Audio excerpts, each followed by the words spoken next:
ज्यादातर ट्रेडर्स पैसा इसलिए नहीं गवाते क्योंकि वो मेहनत नहीं करते, बल्कि इसलिए क्योंकि उनके पास एक भरोसेमंद रूल्स बेस्ड सेटअप नहीं होता। और बिना सॉलिड सेटअप के ट्रेडिंग असल में ट्रेडिंग नहीं होती, वो सिर्फ गैम्बलिंग होती है। इसीलिए आज मैं तुम्हें अपने सबसे powerful advance smart money concept strategies में से एक ब्रेक डाउन करके दिखाने वाला हूं। ये एक ऐसा सेटअप है जो लिक्विडिटी स्वीप्स, ऑर्डर ब्लॉक्स और फेयर वैल्यू गैप्स को एक सिंगल ट्रेडिंग मॉडल में कंबाइन करता है ताकि A+ ट्रेडिंग अपॉर्चुनिटीज मिल सकें। और मैं सिर्फ थ्योरी एक्सप्लेन नहीं करूंगा, मैं स्टेप बाय स्टेप दिखाऊंगा कि इस स्ट्रैटेजी को अपने चार्ट्स पर डायरेक्टली कैसे अप्लाई करना है।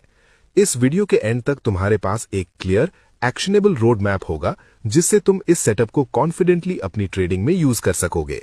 ये पावरफुल सेटअप एक स्वेप्ट लिक्विडिटी एरिया को दोबारा रिविजिट करने और क्लासिक फेयर वैल्यू गैप के अराउंड बना हुआ है। इन दोनों कॉन्सेप्ट्स को कंबाइन करने से एक हाई प्रोबेबिलिटी ट्रेडिंग मॉडल बनता है जो बुलिश और बेयरिश दोनों मार्केट कंडीशंस में अच्छा परफॉर्म करता है। बुलिश सिनेरियो में ये सेटअप तब बनता है जब प्राइस वापस उस जोन में आता है जहां पहले सेल साइड लिक्विडिटी स्वीप हो चुकी होती है, जैसे किसी की डिमांड जोन के लोज, कोई मेजर लो या लोज का क्लस्टर, और वहां से क्लीन रिजेक्शन दिखाता है। जैसे ही प्राइस लिक्विडिटी स्वीप वाले ऑर्डर ब्लॉक को टैप करता है, प्राइस अक्सर तेजी से रिवर्स करता है और ऊपर की डायरेक्शन में कंटिन्यू करता है, यानी बुलिश ट्रेंड फिर से रिज्यूम हो जाता है।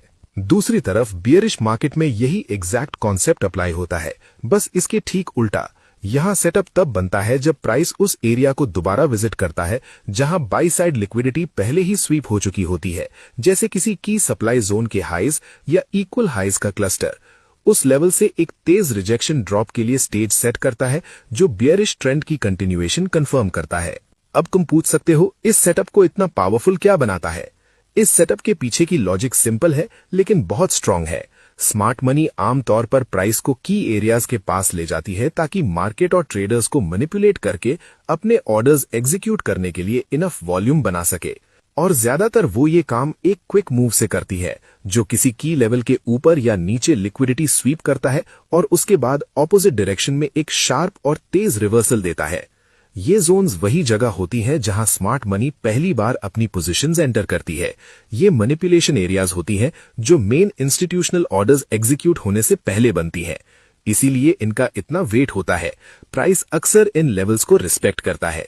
तो जब प्राइस वापस इन जोन्स में आता है, इंस्टीट्यूशंस अक्सर फिर से एंटर करती हैं, या तो अपनी पोजीशंस डिफेंड करने के लिए या अपने ट्रेड्स का बाकी हिस्सा इनिशिएट करने के लिए। यही बड़ी वजह है कि हम प्राइस के दोबारा इन जोन्स में आने का वेट करते हैं। इस ट्रेडिंग प्लान से बेस्ट रिजल्ट्स पाने के लिए तुम्हें 2 अलग अलग टाइम फ्रेम्स पर काम करना होगा।